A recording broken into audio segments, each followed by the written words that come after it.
Graham, you've been doing this in Australia. Tell them about it, please. I was trying to pick an area that's very similar. So in New South Wales, we've been doing this and just working with people, and they're making just that decisions towards what they're trying to achieve.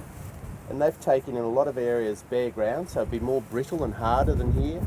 And they've got it back, like in the last 12 months, they had a rainfall, the Mosleys near Cobar, and they got 10,000 acres of where they'd been managing. So they talk about the land being rain ready, and they'd broken the surface out there. It's very hard.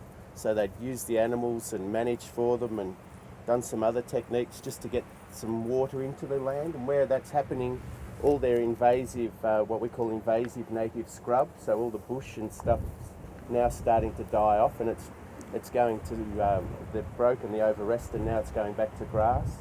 They're as profitable as anyone in New South Wales, in an area that's considered to be marginal for agriculture.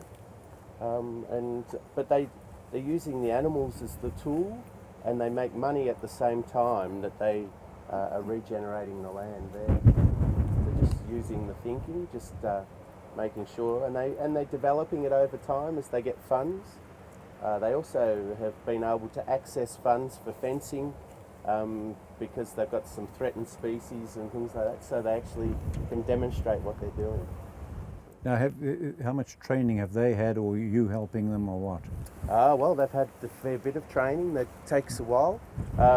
Originally, another guy, Mark Gardner, trained them, and then I go and we do a bit of a